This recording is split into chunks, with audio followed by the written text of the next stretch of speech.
feet of the chamber on them. And how do you do that? 4 to 6 seconds, point 8 to 20 feet, everything you got. Everything you got.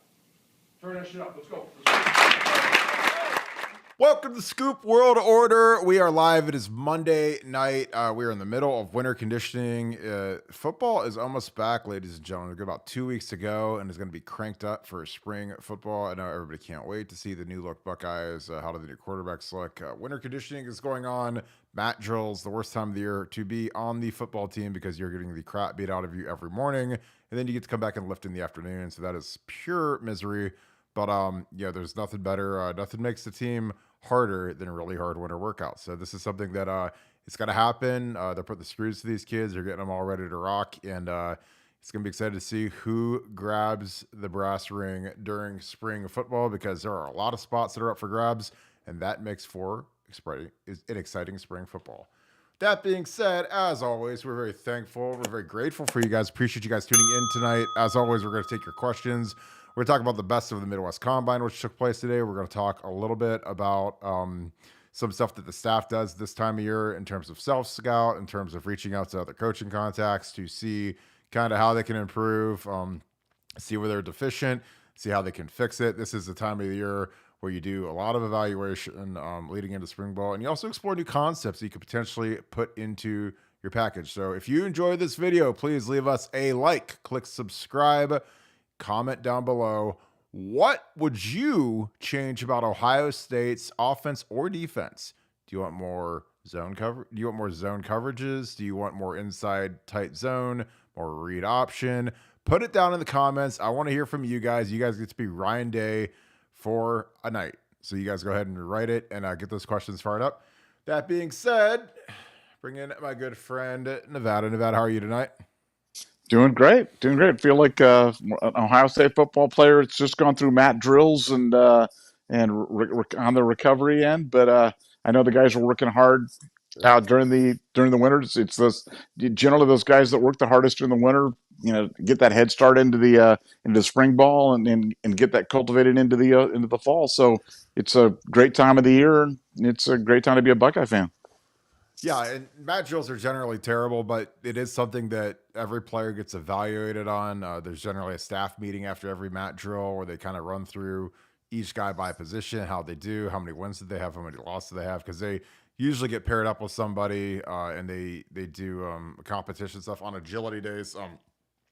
Other days with mat drills, it's more of just test your metal, see how tough you are, see if you ever tap out type of thing.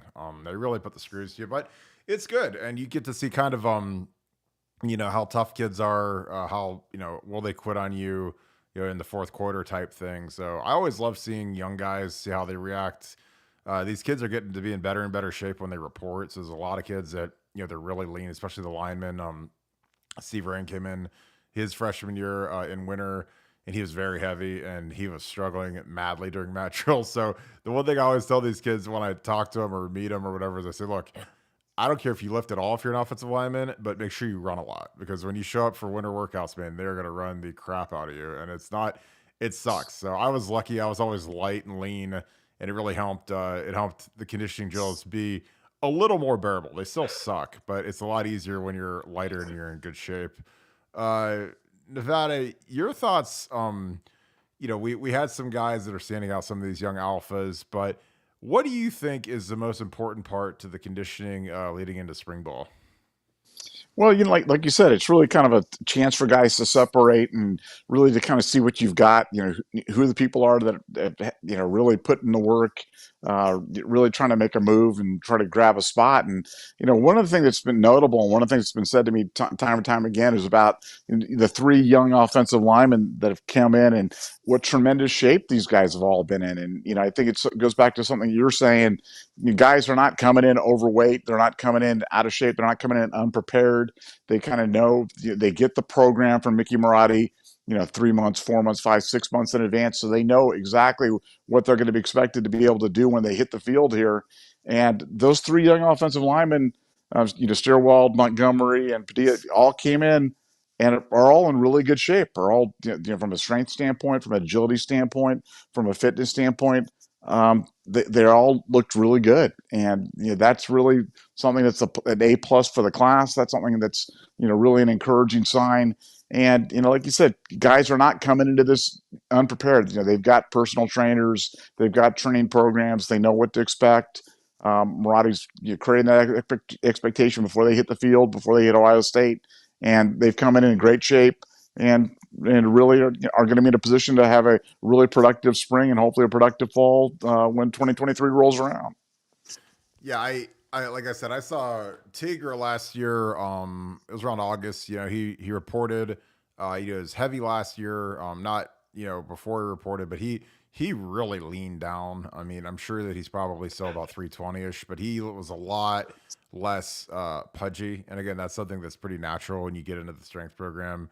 I think Trailer lost something like 60 pounds. When you got into the strength program, just because if you're heavy, they're going to get it off you. They're going to try to figure out how to convert that into muscle. And honestly, it's a very arduous and grueling process. It's a lot of extra cardio, a lot less, sugars and starches and the stuff that everybody likes to eat and enjoy and drink. So we when we got there, or in 12, when I was retained by Urban, the first edict was all the offensive linemen have to lose weight and get skinnier, not skinnier, get leaner. Skinny is not the right word. Leaner, like less fat, more muscle.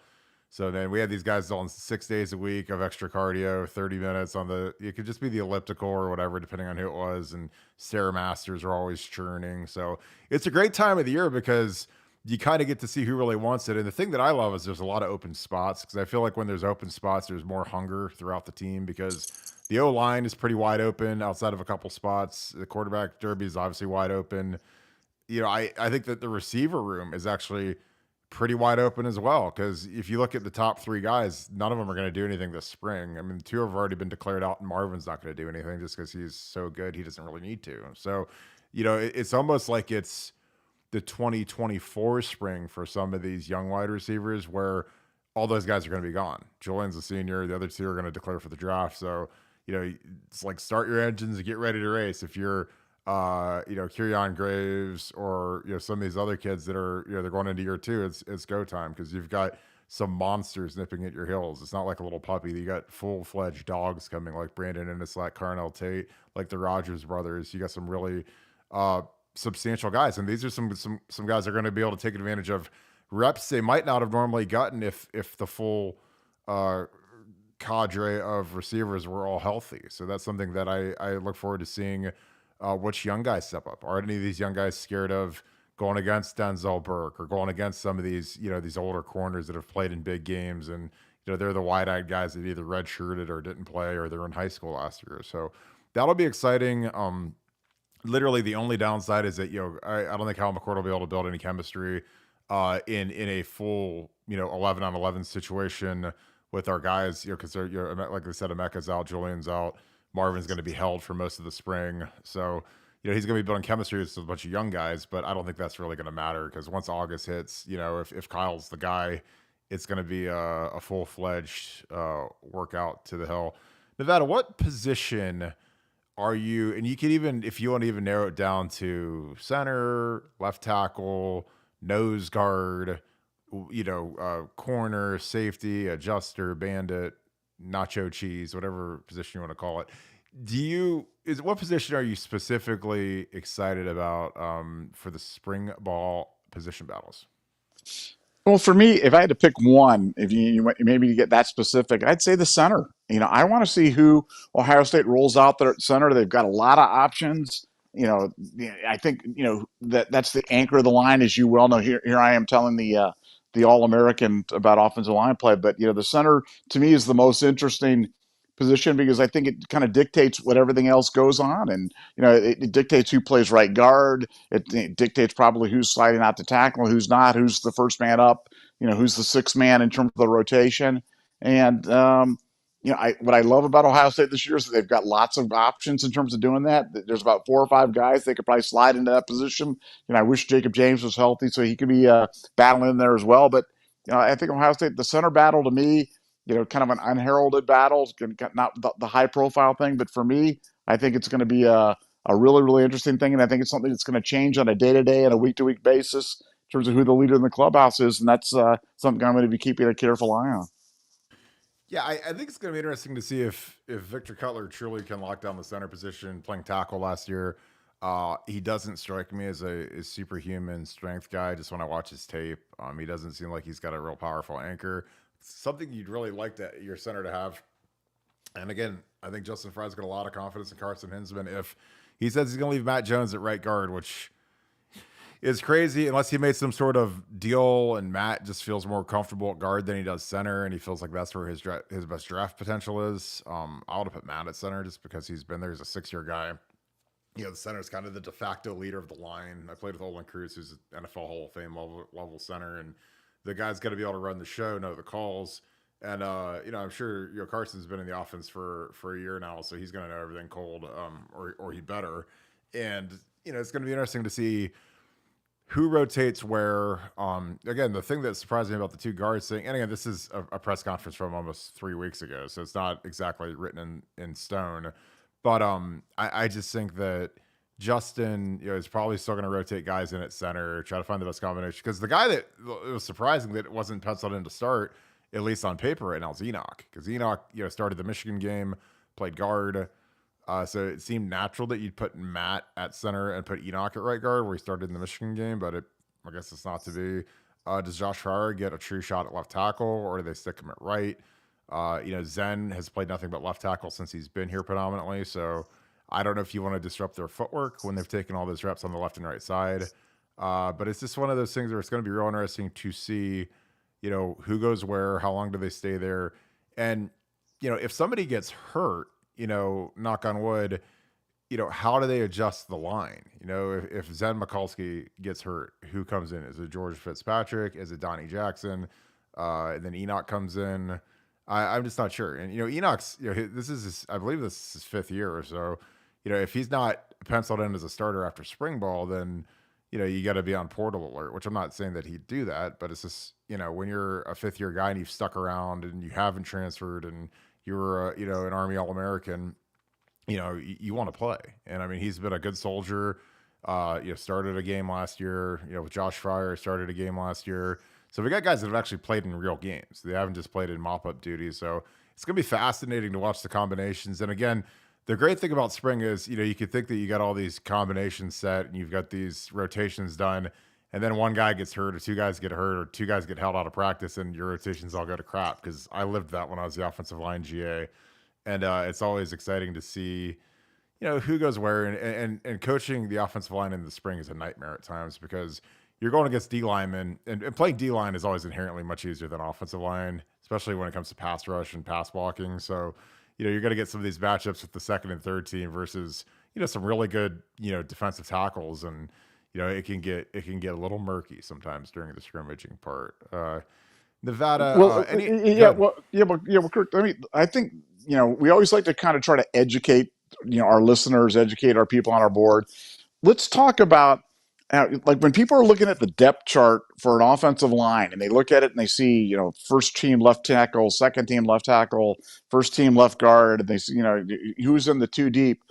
But that's not necessarily the way it works in terms of, who's the next man up. And why don't you go into kind of explain how that works in terms of, who actually is the depth position and who are the guys that kind of fill in if and when something happens on the offensive line and somebody goes down. Where do you find your depth? Where do you find your next guys, and how is that handled? Yeah, that's a fantastic point, a fantastic, I guess, question for me. But generally, you try to figure out what, mentally, if you're Justin Fry, if each guy gets hurt mentally, where do you go? So if Zen Mikulski, if you're starting offensive line is Zen, Donnie Jackson, say Carson Hinsman for now, Matt Jones, and Josh Fryer. If Zen gets hurt at left tackle, what is your next best fit? Is it to kick Donnie out to left tackle and put Enoch in at left guard coming off the bench? Is it to flip Josh Fryer to left tackle and bring George Fitzpatrick or Teager off the bench? And then you kind of just work down the line. If Donnie gets hurt, obviously it's probably pretty easy. If Enoch's out in the starting lineup, he'd be the next guy in. That's pretty obvious. If Carson gets hurt, Is it Cutler? Is it Matt Jones sliding in and Enoch coming in at right guard? So there's all these kind of gyrations that you deal with that you kind of experiment with in spring ball, and you kind of figure out who can play left and right side, who can play guard and tackle, who can snap and play center. And again, and sometimes your depth in spring gets tested because guys will get held out for injuries that aren't major injuries, just because it's spring ball and it's kind of meaningless, especially if you're a guy like Matt Jones and you get a hangnail, or Donnie Jackson and you get a hangnail, like you should be held out. Like there's no reason to get hurt during spring ball. But if you're these young guys and you got a hangnail, then you got to strap it up and get going because you haven't earned anything yet. But yeah, it's always interesting to see kind of how things switch around on the line, and that's something that I think that Justin Fry still has to figure out because he's got to see these kids against live bullets. Some of these kids have gotten stronger, faster. They're better than they were last year. They're more experienced. They're more relaxed. Especially the guys that were freshmen last year, like Carson, like George Fitzpatrick. Those guys are athletic dudes, but last year, it's tough because you're your first year in the system and you're learning the offense, and now you should know all that stuff cold, and now you can actually go out and compete and try to win a spot. So yeah, it's a fascinating question, and it helps when you have a guy that's like a Swiss Army knife that can play multiple spots. Like Josh Fryer can literally play anywhere except for center, I believe. So Jack Muhort was probably the best it's ever been at Ohio State in terms of he could play left tackle to right tackle equally as well. He could snap as good as any center we've ever had. So Jack was a different beast, and there's not many guys that can do it everything equally proficient. But yeah, that's a great question because I'm telling you, when you're the O line in the spring, and you're already down Jacob James, and you've got guys that have graduated, you might not even have as many walk-ons because your walk-ons are critical in the spring. Because man, if you're running three groups and you got a bunch of guys that have to go with two different groups, they get gassed and tired and hurt, and you got to be able to try to patch it up as best you can. And put guys sometimes in positions they might not play just so you can fill up the three full lines. I mean, it's going to be 15 guys at least, and sometimes you can be a little short, especially with injuries. Is that good? I love it. That was great. I mean, because I've always thought about it that way in terms of combinations as opposed to the two deep. It's really kind of who's your first combination, who's your second combination, who's your third, and I think that's really when people talk about Ohio State and why I'm not worried about the depth, it's because we've got so many guys that have played, so many guys that have started, so many guys that can fit in different spots right there. That we've got a lot of different possible answers to those combinations, and that equals offensive line depth. But while it may not be a traditional, two deep or three deep, or who's the fourth tackle for the 2026 class, Yeah. I look at the offensive line and see lots of different combinations and lots of different possibilities, and that's why I'm feeling so good about the O line. But I appreciate that explanation. Yeah, absolutely. And shout out to my sister. She just got on here, so she said hi, my guys.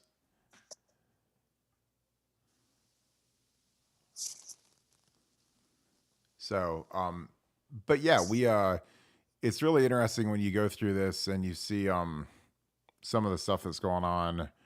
We Yeah, hang on one second, Nevada. I gotta switch my thing up. Hang on one second, guys. I gotta get these fixed. Type your questions real quick. Nevada, you got me? I got you. Are we having a technical issue? Well, yeah, my earpiece went out, but I can still hear you. There might be a little bit of an echo. But yeah, I was shouting out my sister. It's my mom's birthday tomorrow. So shout out to my mom. Shout out, mom. Hey, mom. Shout out, mom. Yeah. But yeah, it's funny because I always tell people that they always get worried about tackles and depth and oh my god, who's gonna be the left tackle in 2028 or whatever.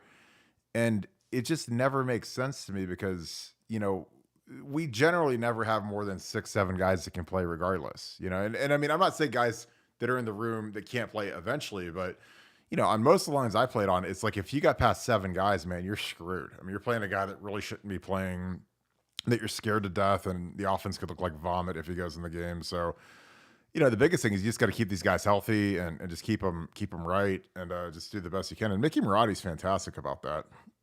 So, but yeah, Well, it was also I saw a fascinating kind of it was a study on games missed and injuries by position group, and the least games missed by position group were like the kickers and specialists. The second least was offensive linemen. And it's not, you're kind of intuitive, but when you think about it, while there's a lot of contact, it's not like the violent collisions that you're having out there at wide receiver. You've got the knee braces, you've got all the things that kind of keep the offensive linemen relatively safe. And that's why, I mean, think about how many years we've gone with Ohio State where we've never gotten past six guys playing meaningful minutes, or like you said, seven guys playing meaningful minutes. That's pretty much been the story of the last 20 years. I mean, has there really been a time in the last 20 years where guy 8 and 9 has made significant contributions to the offensive line at Ohio State? No, I mean, outside of the year that we had all the suspensions in 2011, no. I mean, it's not typical. And I mean, I'm telling you, that's why, people like to be scared of ghosts and, oh my God, who's going to play if these guys get hurt, these guys get hurt. And, in the era of the transfer portal, I mean, depth is an absolute illusion, because you could think you have great depth and then a couple of these guys walk out the door, four guys declare early, and all of a sudden you're like, oh God, we don't have any depth. But that's just part of good recruiting. If you have really good recruiting, there's guys that are starters that are going to leave early, and there's guys that are backups that are going to have to start at 90 of the 130 schools in Division One. So they're going to go start somewhere. So again, that's just part of the gig. But yeah, I think that Mickey Marotti does such a great job of working on the range of motion, the flexibility, the strength training. That we do with these offensive linemen is unbelievable because we don't miss games. Like in 12, we started the same five guys every game. And again, these guys also, they get dinged up, they get hurt, but they're not like severely injured.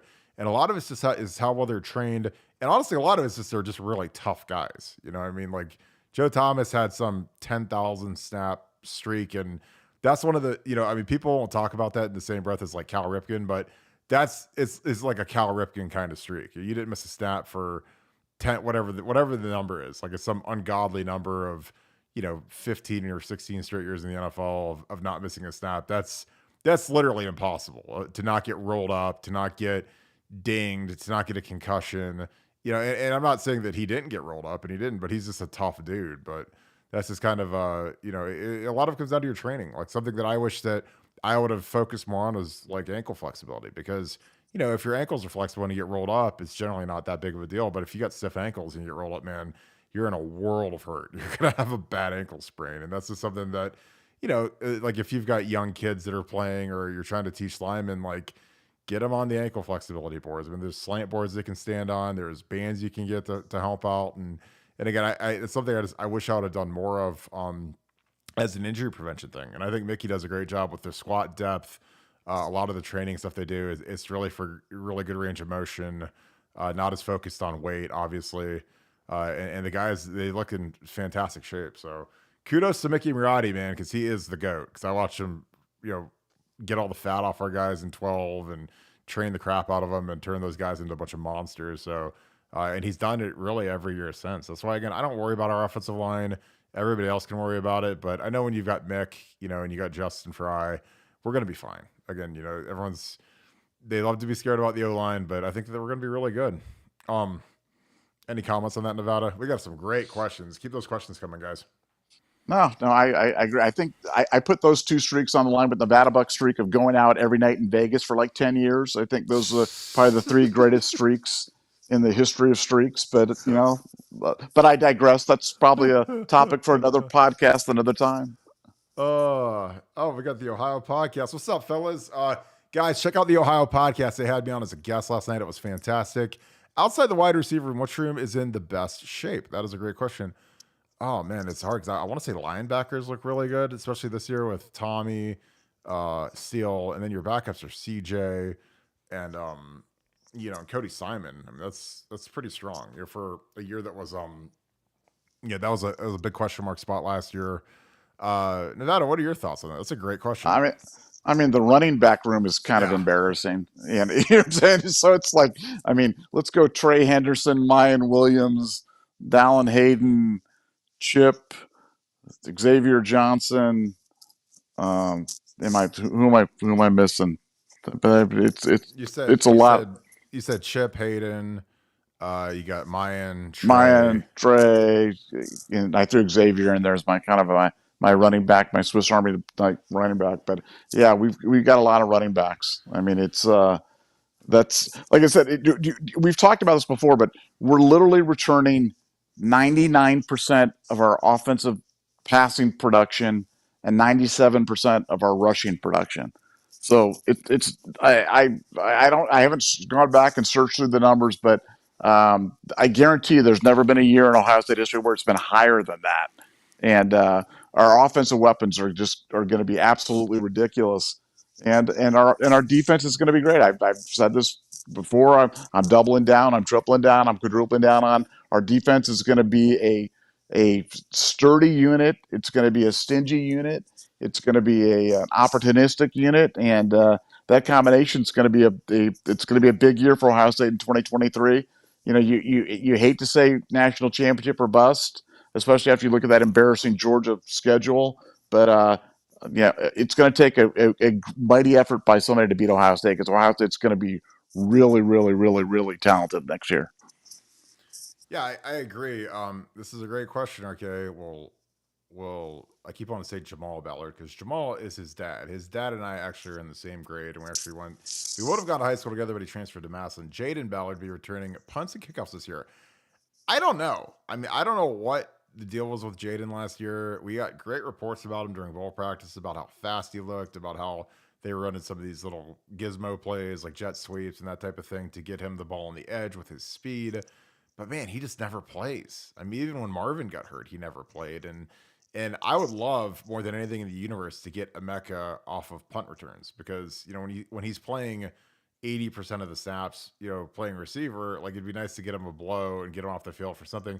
And plus, then you could throw someone else a bone to be the punt returner. But I just don't think they trust anybody. I mean, they put in, a walk on before Jaden, and Jaden did it in high school. So I don't know. Obviously, there's a trust thing there, and he's Yeah, muffing yeah, punts. Kurt. Go ahead. Let's talk about that. Okay, punt.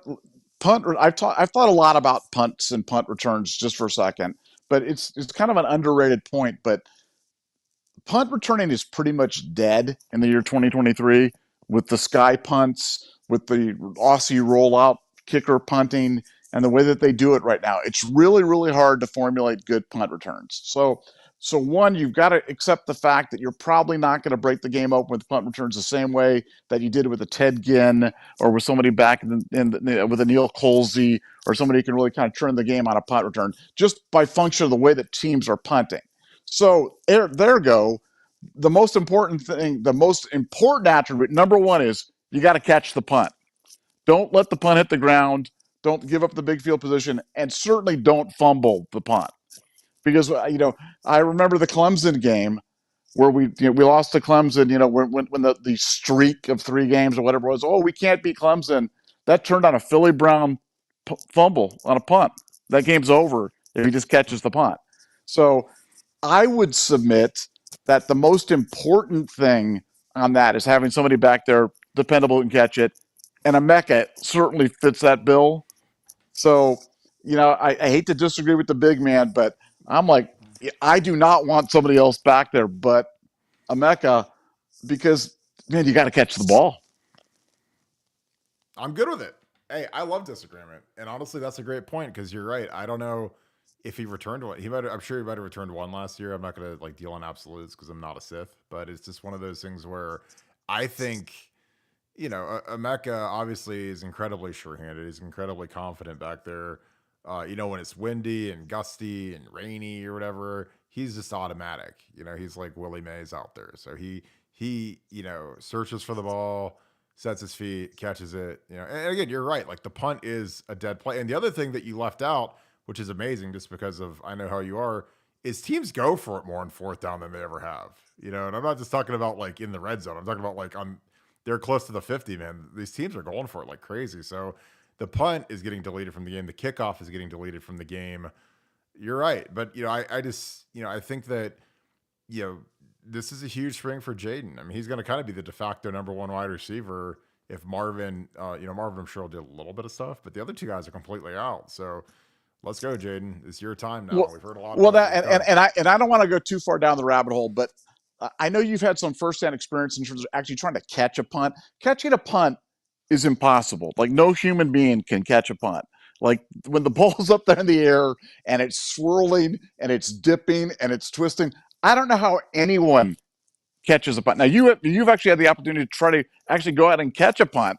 And why don't you share with the good people about the wonderful experiences you had with that? Well, Urban had this like hairpin scheme where he wanted a bunch of us to go out and catch punts at like halftime of the spring game, and I was like, so it was like me, Jack Mewhort, like Schlegel, Zach Boren, and and it was a spring game, and it was a nice day out, so I was having some beers. Like I'm not gonna lie, so I go down there, about half crocked, get my shades on, and and I had fielded some on the jugs machine, and when you're out there in the shoe and you have a live leg that can spray it anywhere, and they do spray it ever. It's not like they just kick it right to you. Like a jugs machine will shoot it to you the same spot every time. That's like cake. This, I mean, you got to run to the ball, try to get under it, track it, catch it, and even if you're totally with it, like which I really wasn't, it isn't easy to do, So you're right. Like I mean, because it only takes one muff punt to ruin a season. So again, I can happily be wrong about leaving Emeka back there, and honestly, that's probably why he's back there. Is because they know he's not going to get hit. That's the same reason they put wide receivers on as gunners. They had Chris Olave as a gunner, because they know that the gunners on punt generally don't have to hit anybody because they sky kick it and it's a fair catch. So they just run behind him and say a bunch of crazy nasty stuff to the returner to try to get him to drop it. And if he does, then they're right there to recover it. So, but I love your point about Emeka. I think that you're probably right, but I'm just rooting for some of these guys to earn roles and earn their scholarship checks because some of these guys are going on year 3 and it's time for them to go, So some of these guys got to be ready to rock. Is that a good backtrack? Is that a Well, good well, slide? did you actually even get a hand on the punt when the punt was live punted? Oh yeah, Did no, you even I got a hand on it. I just didn't catch it. what after it hit the ball after it hit the ground, it was like bouncing or something like No, that? it like went You it went through my hands. I had gloves on and everything. It was terrible. really you actually Oh got to yeah. the ball and actually got Oh wow yeah. man Yeah, that's I good. got there, but man, it's a lot harder when it's like an end over end kick, and it's like Oh, I mean the weather was perfect, so I'm not even blaming the weather. It wasn't even windy or anything or gusty, but and again, if you haven't done it a million times, it's hard to do it. If you've never been coached to do it, it's hard to do it. It was more just like a dumb thing that Urban wanted us to do, and I was like, I'll do it. I don't care. Like, what are they gonna do? Say, ha, he can't catch a punt? I'll be like, yeah, there's guys in the NFL that can't catch punts. They get cut on Mondays after games. Um, Keep the questions coming, guys. You guys got some good ones right here. What's up, Paul? Paul's in here like always. Appreciate you, my dude. Um, yeah, I love I want one-on-ones to rotate the quarterbacks. So I like this. Don't stop for the season. Veteran guys hit each other, drive the youngsters, polish DBs on the best play. Yeah, I agree. I think you need a lot of 1 versus 1 work, especially in the spring, especially when we're playing 3 cupcakes out of the gate before we go to Notre Dame. This is a great question. What do you look for in a slot corner compared to outside corners? Well, nickel corners are usually a little shorter, a little more change of direction, short area speed. You don't really want to put a longer, taller guy in the slot just because you're generally going to go against a slot receiver. I mean, generally, you guys think of a slot receiver, you think of Wes Welker, you think of guys that are quick, short area quickness, and that's what you basically have to match that. So you don't want your 6'2" guy in there. You want those guys out on the edge, playing the traditional corner spot. We had Malcolm as a nickel in '05. He was really good at it. But if you've got your best corner, like because the next year Malcolm was our number 1 corner and '07 is our number 1 corner, he's got to go out and cover the number 1 wide receiver and kind of travel with him. So, but yeah, I think your short area quickness guys are generally good nickels. So that's a fantastic question. Appreciate you, Dave. Any thoughts on that, Nevada? well, yeah, I just think it's a completely different position. You think about Sean Wade, how effective Sean Wade was when he was playing, the slot corner in the nickel corner, and when he went out to the outside and had to be a number 1 traditional. I mean, he struggled. It definitely you create some different matchups, some different difficulties, and I personally I think playing defensive back in today's college football is just incredibly challenging. Probably the most challenging position on any field. You're going up against guys that know where they're going, that can run 4.3 40s, that have quarterbacks that are throwing to a spot, and you've got to go out there and try to cover these guys and not touch them. And I don't know how people do it. And I have so much respect for these guys, and especially these guys that are left out on the island, knowing that if you slip and fall, I see you, Lathan Ransom, that it's going to be a touchdown. And it's amazing it doesn't happen more often. And finding responsible defensive backs is really, you can really start looking at any defense. You start looking at the defensive backs to see, do they have guys that can cover? And that's why for Ohio State this year, to strike gold with the kid from Mississippi was such a huge step forward for this defense. It really took the defense from really good to next level, and adding a guy like Jihad Carter who can cover as well. But having responsible defensive backs, having guys in the slot, having guys on the outside, man, it's where the defense in 2023 all starts and ends. That's for sure. Yeah, I totally agree. I put on some Bryce West film. He was at the best of the Midwest Combine today in Indy. I'm surprised that a guy like this goes to a combine like that, but I think it's more because, Ted Senior brings out his A-list guys just because it'll get the kind of the bigger national, the Steve Whitfongs, the national writers to show up to things like that. I don't like combines that aren't associated with universities. I mean, there's nothing. I don't have anything against them, but I think that some are better than others. But if you're a kid like Bryce who has every offer in America, I don't really think you need to show up other than Ted getting asked you to, so that the other Glenville kids can get exposure. But yeah, this is a kid that can do everything. He'd be a great slot guy, honestly. If you're looking for a slot corner, this kid's got outstanding speed, ability. He'll be a Buckeye. The tight end looks great, Jamarian Witten. So it's the Vills kind of back a little bit now. I mean, they've got some, this is a 5-star guy that is as good as anybody in the country, right in Cleveland, kind of like Marshawn was when he came out of Glenville. But yeah, I'm excited because I think that the DB recruiting is kind of turning a corner. Again, we're getting some of these guys that can run and hit. I think it's this one where these guys are. These guys are special. Like there's 2 really good corners in Ohio for 2024. 2 guys that I think we're going to get both of them. So, this kid's physical too, man. He does not back down, which is great. There's nothing I love more than a physical cornerback because they're not all created that way. Oh man, I got a. Yeah, Scott, I agree. I think McCord's going to be the starter too. I had a Nevada question. I saw it. I got to go get it real quick. Apologize for this. I think my man Paul said that he's predicting a top 3 defense. Where have I heard that before, Nevada? Paul, my dude, on here every night. A top 3 defense, Nevada. Tasmanian Devils. What do you think about it, Nevada? I think it's absolutely possible. I think this defense is going to be special, and I mean, you look at the improvement, and people want to talk about the bad things that happen with the defense, but if you look at the larger sample size, stay away from the small sample size groups. Like cherry pick this game or how we did in the second half of the fourth quarter against Michigan. You've got you made significant improvement. The third down efficiency was the second best in the past 25 years at Ohio State. That's how good it was.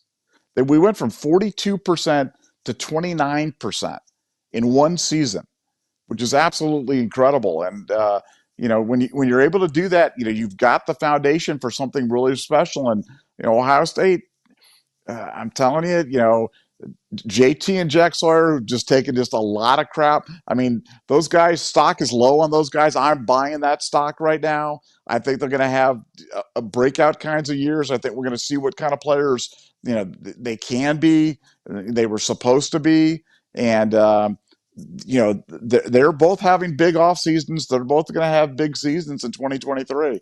And if those guys break out, we generate that pass rush. Everything else kind of clicks off of that. We got the guys that can cover.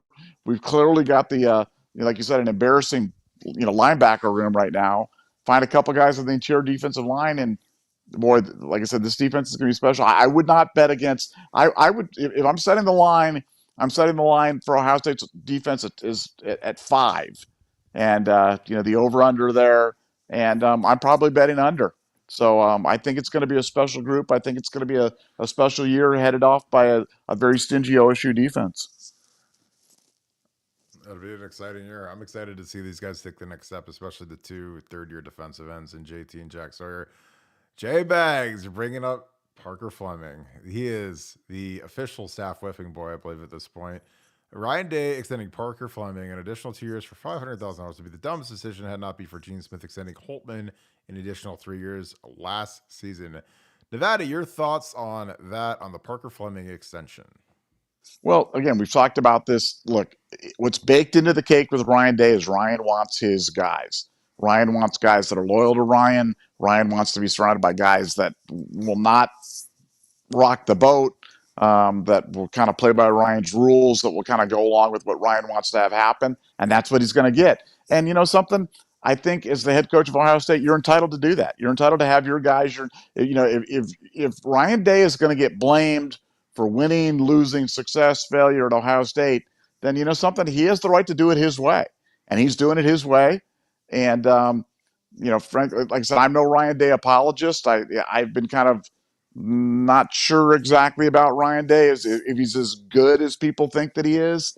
But I think he really found himself in the game against Georgia.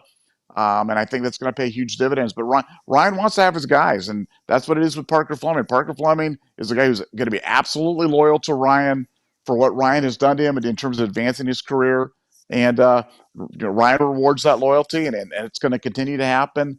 And just look for it. No team in the history of college football has promoted as many GAs as Ohio State has to full-time positions. I mean, it's the way Ryan Day wants to operate it, and you just get used to it. As long as he's here, that's the way it's going to be. Yeah, it's and again, they're guys that have they know the system. He knows what he's getting. Mike Yurcich came in 19, and he lasted 1 year with Ryan before he went off to Texas. So, I mean, I there's pros and cons to promoting from within. The pro is you obviously know what you're getting. The con is, you don't really get a big influx of new ideas when it's a bunch of guys that have been sitting in the same staff room for 5, 6, 7, 8 years, whatever it is. So, and again, when the offense is clicking the way it is, you might not need new ideas. But yeah, it's going to be really interesting to see what kind of impact the new guys have. Does it change the running game at all? I'm just looking for some highlights. I'll put some Jaden Davis on. So Bank thinks Jaden Davis is going to be our quarterback now in 2024. So this is, of all of the crazy things that have happened, the Jaden Davis thing is about as nuts as it gets, because he was going to be the guy, and then we kind of left him at the altar for Dylan Raiola, and then Dylan Raiola divorced us, and now we're back to Jaden Davis. Nevada, what would getting Jaden Davis do to this program? And again, with quarterbacks and Ryan Day, do you even care about who we get in recruiting anymore?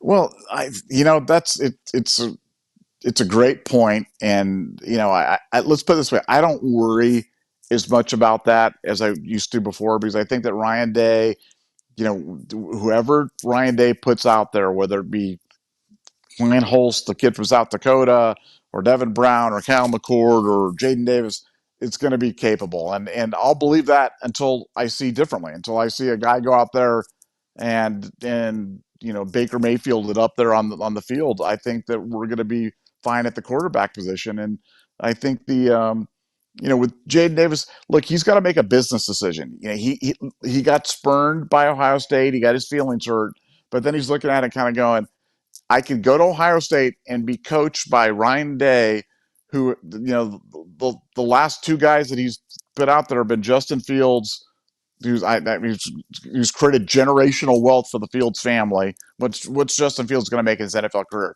$500 million or whatever it is. And C.J. Stroud, who wasn't exactly a household name coming out of high school, and now is going to be a top 10 pick, top 5 pick, top 3 pick, whatever it is. And another guy who's going to create generational wealth. So, for Jaden, it's like, I want to do that, or am I going to go, to Michigan, do the Jim Harbaugh route, where Jim Harbaugh has flirted with every team in the NFL over the past, 2 seasons, I think anybody with a functioning brain is realizing that Harbaugh is eventually going to end up back in the NFL and not going to be there in college. So you're kind of rolling the dice. So for Jaden, I think it's simple. If we get him, great. If we don't, I'll be excited about the next guy. And I know that sounds like a little bit of a cop out, but that's about as honest a Nevada Buck feeling as I can give you, because I have complete confidence in Ryan Day to develop quarterbacks until proven wrong. Yeah, I literally just don't care about quarterback recruiting at all anymore. Just because with the transfer portal and with kids trying to up the ante and boost their draft stock and potentially be, the next guy, I'm telling you, like Ryan is going to be ultra aggressive in the portal. He's going to be ultra aggressive in recruiting. And if I'm this kid, if I'm Jaden Davis and I have a chance to throw to Brandon Ennis, Cardinal Tate, and then the next year I get JJ Smith. Those are my three receivers. Oh my God. I mean, and then you have Brent Hartline calling the plays. I don't know if Brent's going to call a run the entire year. So you're going to be throwing the crap out of the ball. You're going to have the best receivers in the country. You play in the Big Ten, so you're playing against lesser athletes in the SEC. So you'll be able to torch those guys, put up massive numbers. I mean, Ryan Day's, his offense, his quarterbacking, his quarterback coaching is basically turnkey to become, a high, first round draft pick. It's happened with Haskins. It happened with Fields. It's about to happen with CJ. So there's a lot at stake. I mean, this is it's like a reality TV show, and there's a quarterback derby like this year. And I'm just telling you, like I saw JJ in person 2 weeks ago, and he's a guy that might never leave the Woody Hayes. He's a guy that'll just be on the jugs machine catching about 10,000 balls a day. He's all business, and then Ennis is an absolute. He's the exorcist when he gets on the field. He's such a nut. And then you got Carnell, who is as good as either of them. And I mean, I couldn't imagine a better situation for a 2024 quarterback to walk into than throwing to those three. So that's why I don't care, because again, like even if you get like a B plus quarterback with those three guys, we're gonna have A plus production. And there's gonna be transfer portal guys that just dream about playing in Ryan Day's offense and putting up those numbers and just shredding teams. Because that's what we've done. I mean, we put up big time numbers. We could throw the ball, and the way our receivers are coached up, they get really really open. They're great with their leverage throw-bys, great with their releases. That's why these guys, they get so much space. Like I mean, you watch Garrett Wilson, and I think Garrett Wilson might end up being the best receiver we've ever had, which is insane for me to say that out loud. But the amount of separation he got, at Ohio State, and then even in the NFL this year, is just out of this world. So again, like if I'm Jaden Davis, I might have gotten, my feelings hurt, but if it's go play in Michigan's offense and, hand it off three times and then throw a play action pass, or go play Ryan Day's offense and throw it to JJ Smith, Brandon Ennis, and Tate. I mean, it's not even close, not even the same universe. And then you throw in our fantastic tight end, Jelani Thurman. And I mean, that's as good a receiving core as we've ever had. And you're going to have those guys for multiple years as well. So that's my opinion on it. So if we get, Jaden, or we get Julian Saying, or we get a transfer portal guy to be named later, I'm good. I think we're going to be really good on offense regardless, as long as Ryan and Brian Hartline are here. Thoughts on that, Nevada? Well, yeah, I mean, you kind of have to retrain your brain when you're thinking about everything in college football, everything Ohio State related, everything depth related, everything depth chart related, everything next year related, because of the transfer portal. Because the transfer portal changes everything. Because you can go out and get ready made guys. You can go out and get All American. You can go out and get Blitnikoff winners and put them in your starting lineup with the transfer portal. So as a college football fan, the only reason you would ever fret as a college football fan is if your school was not one of the schools that was a pipeline to the NFL, was not one of the schools that was not highly regarded in terms of being able to develop players, was not a school that at least had a functioning NIL program. And Ohio State's not in any of those situations. So Ohio State's going to be the benefactor. And as you said, Ryan's going to be picking and choosing. If Ryan doesn't like what he's got in the quarterback room, he's going to go out and grab a guy that's thrown for 10,000 yards already in his college career and plug and play, and off we go. But like I said, as a fan, you got to retrain your brain in terms of how you're thinking about these things, because it's never been like that. It's I've been a college football fan my whole life, and it's still it's taken me to a while to kind of switch onto that. But as for all the listeners, man, remember the transfer portal. You can solve all your depth issues, all your your production issues, anything instantly, and that's never been the way it's been before. So it's definitely a change. Yeah, Matt. Aaron Nolan was a kid that was actually at the tournament that I was at, and he was not participating the day I was there. But good looking kid, man. He has a monster arm. I mean, he's got absolute hose. He's a lefty. Really weird. Some of the coaches down there weren't really that high on him. Ohio State, Brian Hartline really likes him. So that's an interesting one. I think he's a back burner guy right now. That's some film I should probably download and we should probably watch tomorrow. But yeah, I agree with you. I just think that with the portal, it's like back in the days of old signing days, back in, you used to take off work and you'd sit there and watch signing day and hit refresh on rivals.com or scout.com or one of the old boards. Like you knew it was kind of life and death based on who you got in your recruiting class. And it was, oh my God, we didn't get this kid. Oh my God, we didn't get this kid. Oh, we did get this kid. Great. Life's amazing. But now it's like, it's such a temporary victory that it doesn't even really register. Like Tommy Brockermeyer was the number 2 player in the On3 100 last year. 5-star tackle out of Texas. His dad was a longtime NFL guy, goes to Bama, last 1 year at Bama and hits the portal. So, there were people that were popping champagne because they thought they had a 5-star tackle for the next 3-4 years or whatever. And he didn't last, he lasted 1 semester down there. So I think, I love the portal because, for us, when we need a corner, we went out and got a fantastic corner to step in and start right away. If you have big time needs, you're a big time program. There's always kids that you miss on.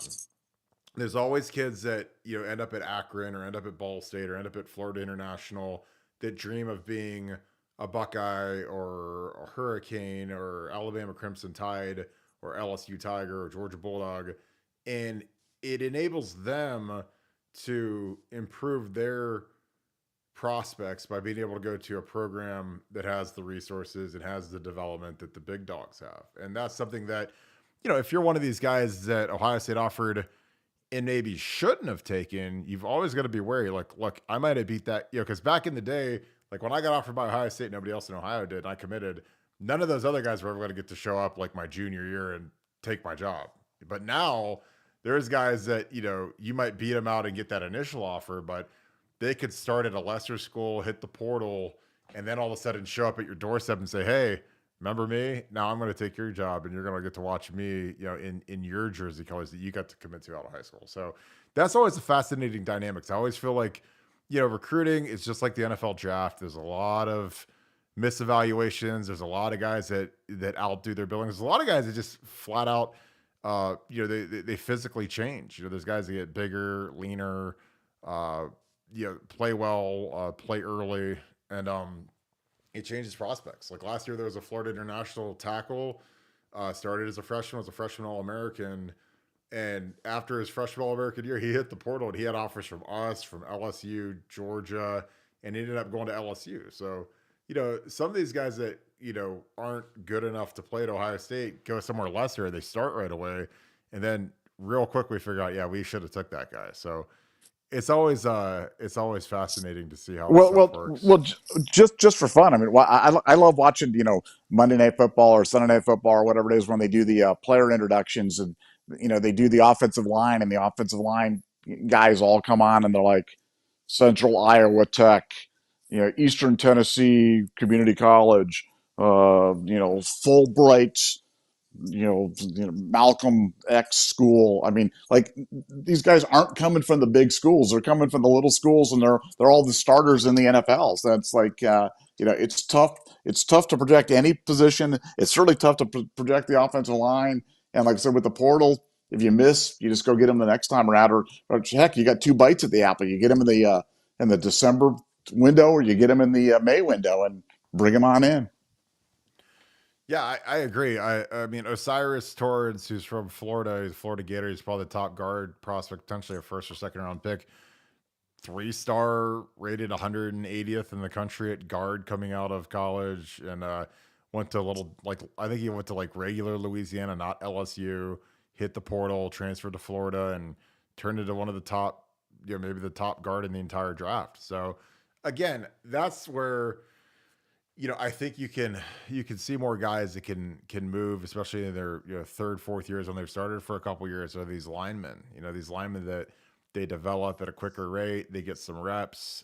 They don't have to wait their turn because they go to a smaller school, and then they hit the portal and they end up at Ohio State or USC or Bama or Georgia. Like Alabama last year, their left tackle started 3 years at Vanderbilt. And if you're recruiting against Vanderbilt, you're usually like a Purdue, an Indiana, Cincinnati. Like you're like at that kind of that D-list tier of offers.